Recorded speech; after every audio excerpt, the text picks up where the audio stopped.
tentang protein. Sebelumnya perkenalkan, nama saya Bagas. Saya Naru. Saya Fazil. Saya Reng. Saya Galen. Saya Satya.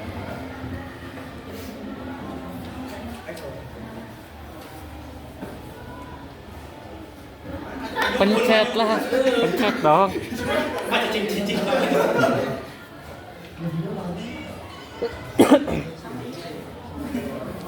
Pertama ada fisik ya.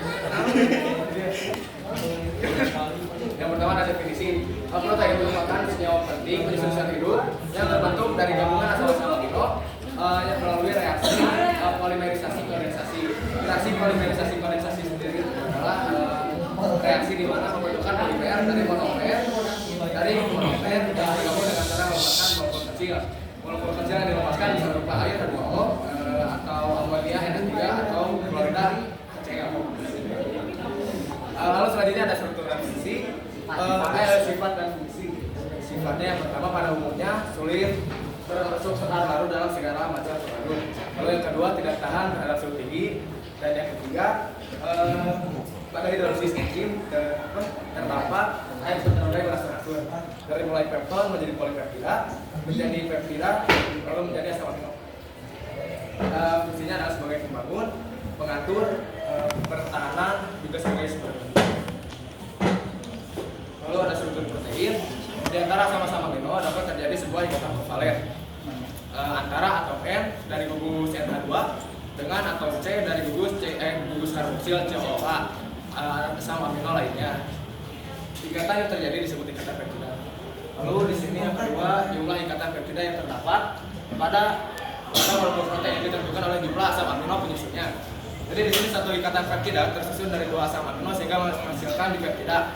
Lalu 2 ikatan peptida disusun oleh 3 asam amino sehingga menghasilkan tripeptida.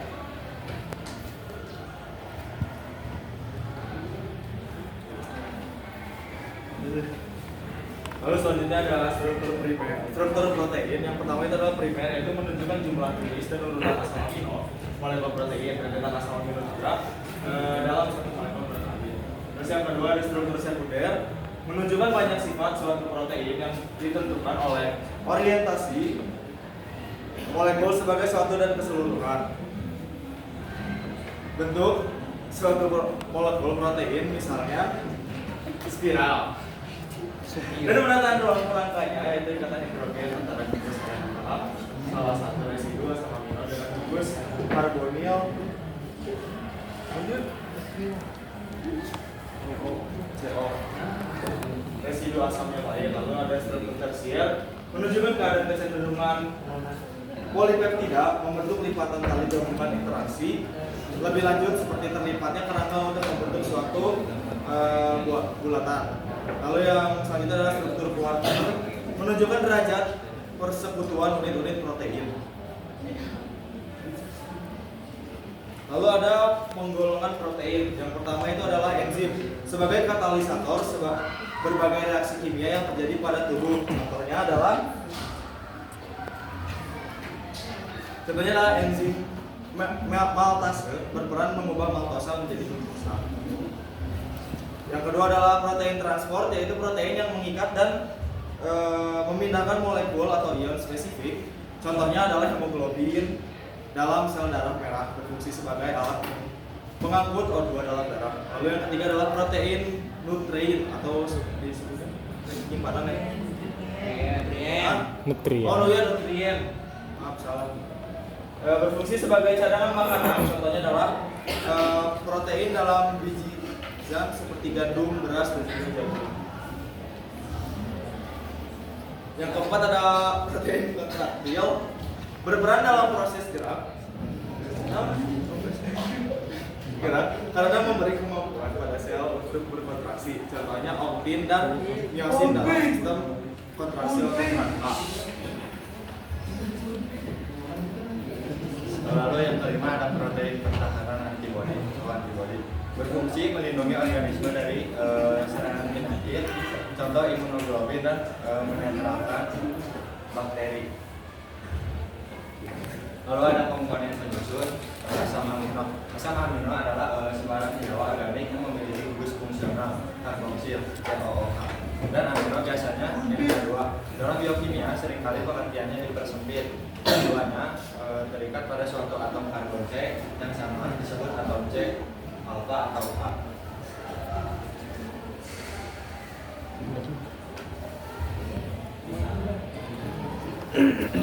Di sini ada penggolongan asam amino. Asam amino esensial. Asam amino yang harus diperoleh dari makanan karena tubuh tidak memproduksinya. Asam amino non esensial. Asam amino yang dapat disintesis sendiri dalam tubuh kita. Nah, di sini ada yang esensial dan ini ada ini nama-namanya. Sebutin.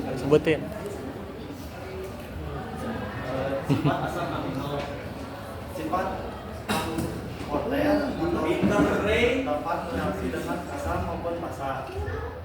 Ion filter atau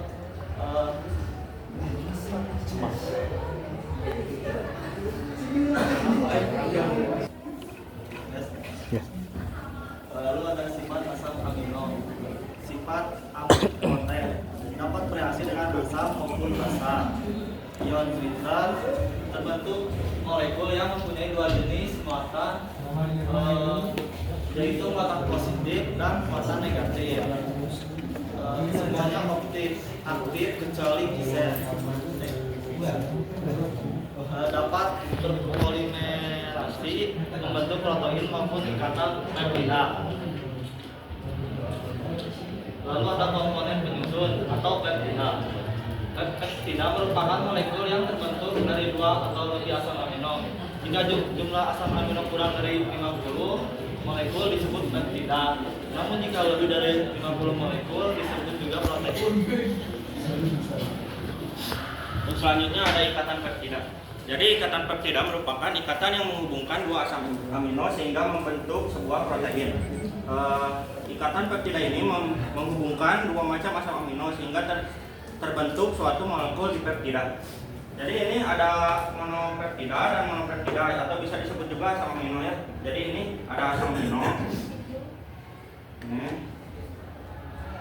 Nah, dengan asam amino yang lainnya juga.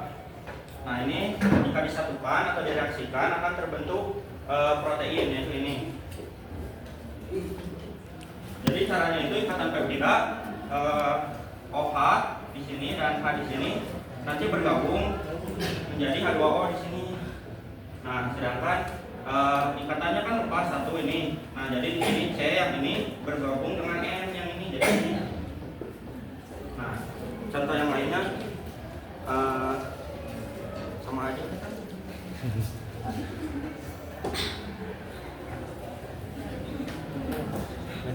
Penjualan ini pendapatan. Pendapatan dari kerja sama itu. Kamu mending penjualan kamu pendapatan, makan tergantung harga, namun penjualan tergantung harga.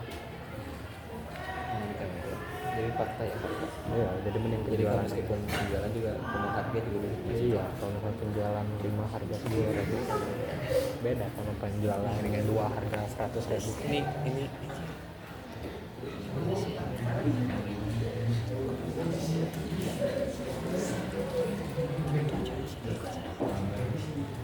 Bang bisa makan judulnya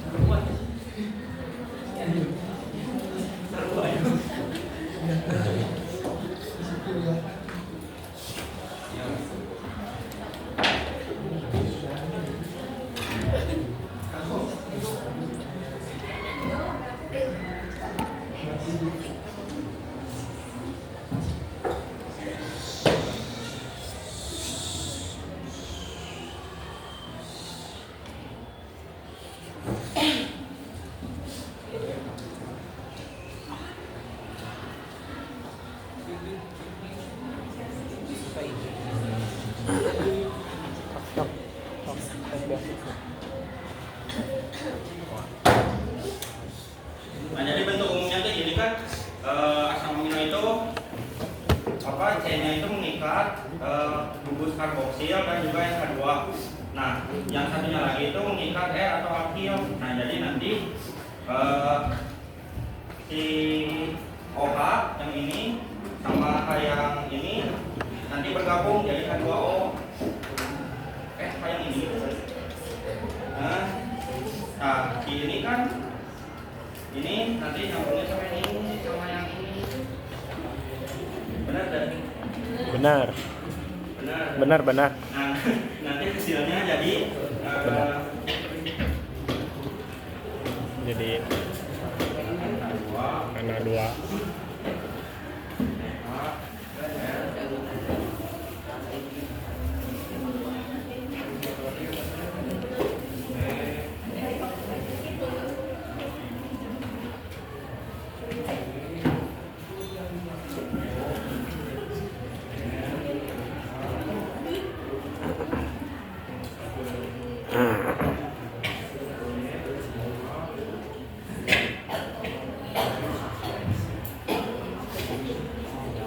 Nah, jadi ikatan yang ini atau yang ini mana sih? Ini.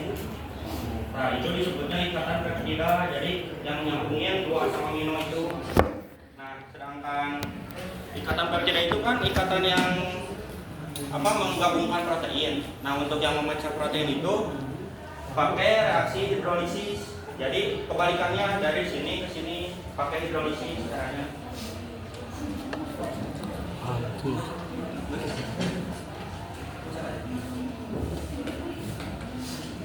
Jadi untuk yang terakhir ada uji protein, yaitu untuk menguji adanya kadar protein pada suatu senyawa atau makanan atau minuman yang memiliki protein. Yang pertama ada santoprotein. Santoprotein itu untuk menunjukkan senyawa asam amino yang memiliki cincin benzen seperti fenilanin, tirosin, dan triptofan. Yang kedua ada uji piuret yang digunakan untuk menunjukkan adanya senyawa protein. Yang biasanya itu dipakai untuk mencari ikatan peptida di senyawa tersebut. Untuk indikatornya itu jika diteteskan akan berwarna ungu. Berarti larutan tersebut mengandung protein. Yang ketiga ada uji Milon, yaitu uji protein yang digunakan untuk mengetahui gugus fenol yang ada pada protein. Indikatornya itu terdapat endapan putih yang jika dipanaskan akan berwarna merah. Yang terakhir ada uji belerang, yaitu uji protein yang digunakan untuk mengetahui kadar belerang pada suatu protein.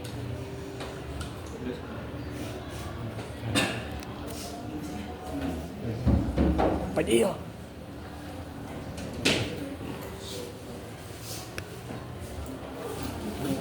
Ya, penjelasan materi yang dapat kami sampaikan. Apakah ada yang mau ditanyakan? Cukup presentasi dari kami kelompok 6.